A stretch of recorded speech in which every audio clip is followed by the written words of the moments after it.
When Tom Holmoe announced BYU was going independent in football in 2010, he had this day in mind, a day when a Power 5 conference would come calling and ask the Cougars to join. 11 years later, we are here, and Tom is here with us tonight.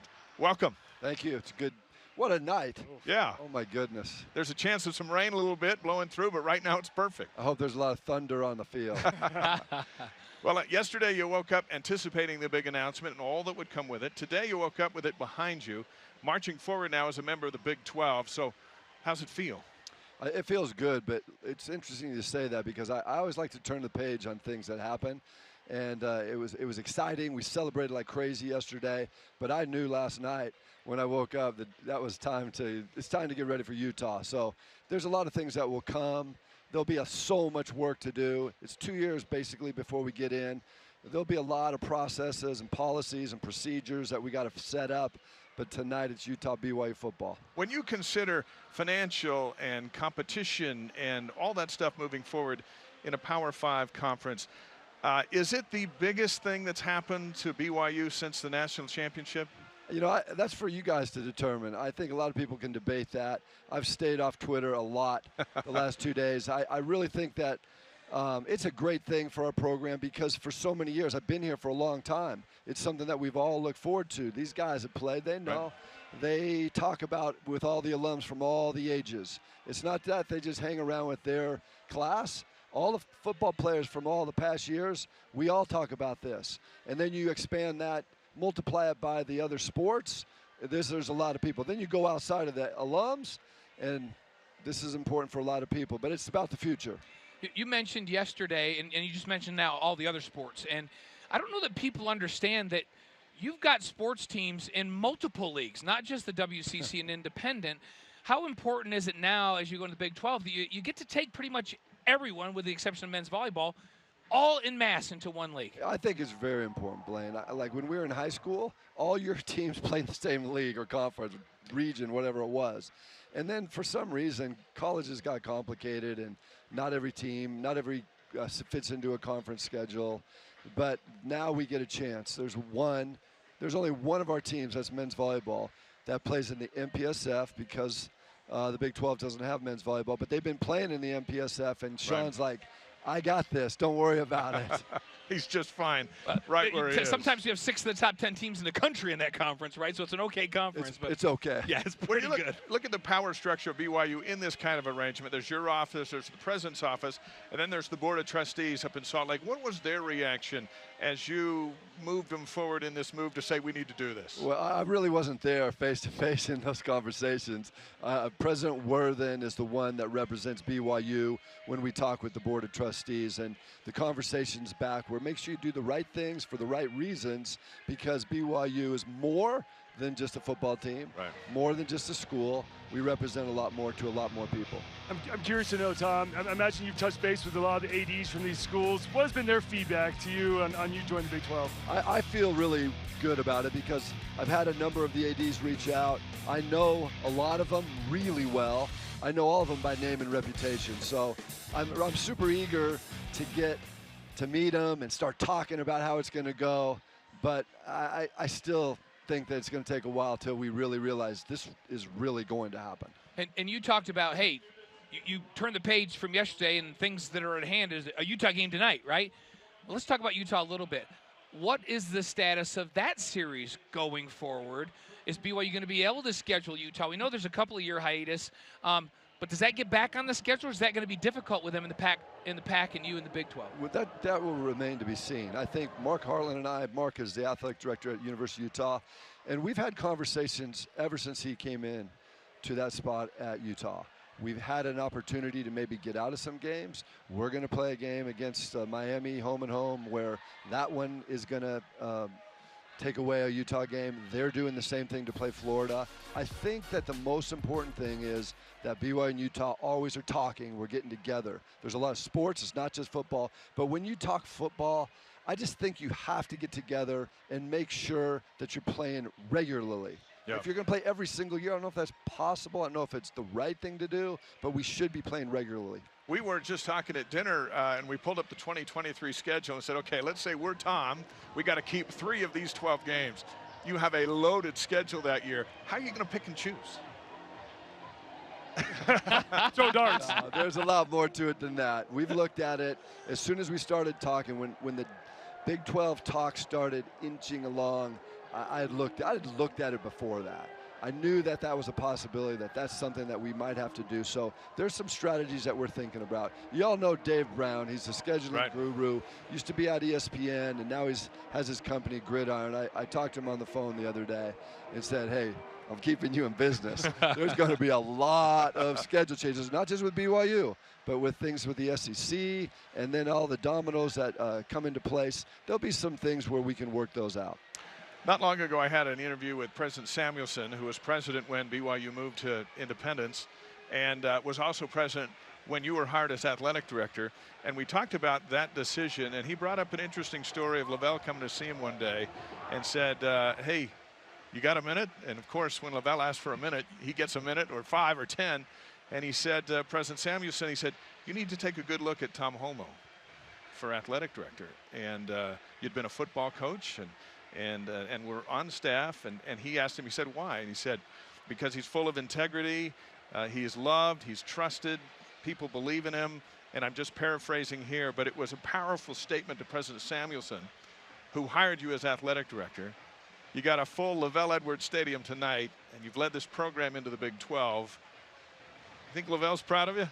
Well, I think he's proud of all of us. I mean, if we played football from 1971 till whenever he retired and even beyond. You didn't play for Lavelle, but I guarantee you every player that has ever put on a BYU uniform after he coached understands that you're one of Lavelle's boys. Even if you don't line up with him, there's something in your blood about Lavelle. Hey, to have Lavelle's recommendation is a pretty good thing. And hey, we love Lavelle. We love Patty.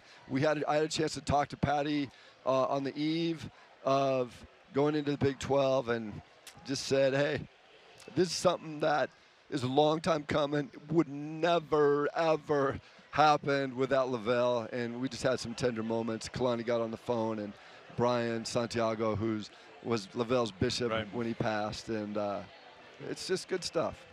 Special place, Utah's here, the opener. You've extended the coach's contract. We talked about that down in Las Vegas. There's big things coming, but let's talk about tonight. What are the keys to a BYU victory tonight? Well, I think if you look at the past games, one of the things is this is an emotional game. I don't care who the teams are, where they're playing, it's emotional. So people have to have their emotions under control. You got to manage them. You got to play with emotion. You got to play with energy. But in those cases, the turnovers have really hurt BYU in a number of the games where you kind of had good control of the game, and then the turnovers changed things. I think that one of the things in this game tonight, based on their personnel and our personnel, is it's a dogfight up front. They're always good on their defensive front seven. Their offensive line has always been exceptional. It is what they want to do. They want to establish the run. They want to make that happen. So in the trenches tonight, we got to be tough. And then on the outside, look at people that make plays in the BYU-Utah game become legends. This game is about ball players. And if tonight you see somebody in blue making a big play, his name might be up on the scoreboard. There's Jaron Hall right there. He's hoping his name's up on the scoreboard a whole lot tonight. He looks like he's calm right now, Tom. You've been a head coach. You've coached at the collegiate level and in the pros. Is that a false facade? Can he really be that calm right now? A guy that's getting his first start in this game? One thing I learned a long, long time ago, you determine how calm they are when the clock starts. Don't even worry about warm-ups. Sometimes you see great practices and they can't play in the game. Horrible practices and they play great in the game. You know, when that clock starts and it's real, that's when you know whether they're ready or not. Hey, speaking of clock and scoreboards, we're sitting here just a few minutes ago looking at this new scoreboards. Tell us a little something about this. It's impressive. Yeah, we're looking up. You guys we're looking up at the south end zone. There it is. Right there. And I'm not kidding you. I think you could watch the game from space if you wanted to with that thing. Well, the thing I love about it is it's got a nice sponsor's name on there, New Skin. And I just want to, they paid for these boards, but New Skin has been a company in Utah in Utah Valley, in Provo, that has been with us for a long, long time. And when we needed, these boards don't last forever. And when last year when they were saying, I don't know if we're going to get through the season with all those lights, we're like, New Skin, can you help us again? The people over there for decades have been fantastic. And if you look up there tonight, I see a lot of people see a great scoreboard. I'll see amazing friends. These are people that help BYU get into the Big 12. When my dad was director of the Cougar Club, back when he was alive, the Ronies came into his office when New Skin moved in. They sat down in front of him, the two brothers, and I remember him telling me this story. They looked at him and they said, we're here to stay, what do you need?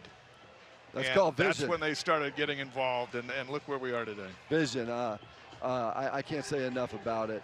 You know, that one of the things that it's fun for me to say is they say, we don't know if we're going to sell things to people in the stadium, but we're a BYU company.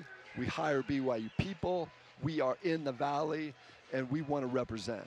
That's big time to me. Yeah. And I noticed at the press conference announced the Big 12 yesterday when we were all there, scattered amongst coaches and media members were several of your really important corporate friends that have been a part of this program, much like New Skin.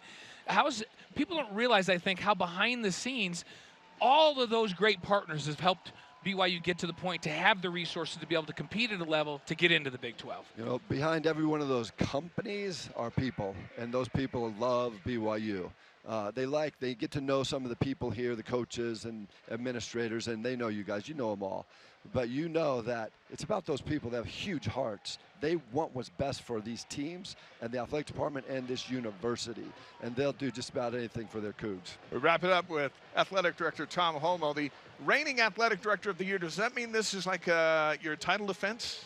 Oh, I don't even think about those things. That we do. That's our you guys thing. can talk about Hey, it. back to back. These guys are asking me about Utah game because when Dave played, it was competitive, and I was like, when Tom and I played, this game, it wasn't a rivalry. These guys weren't good. Hey, they weren't good. That was a long time ago, and like right now, my heart is out I know there because however they play tonight, we're either going to bleed or we're going to be jumping for joy. I hope I'm going to chest bumping you at about 1:30 this morning.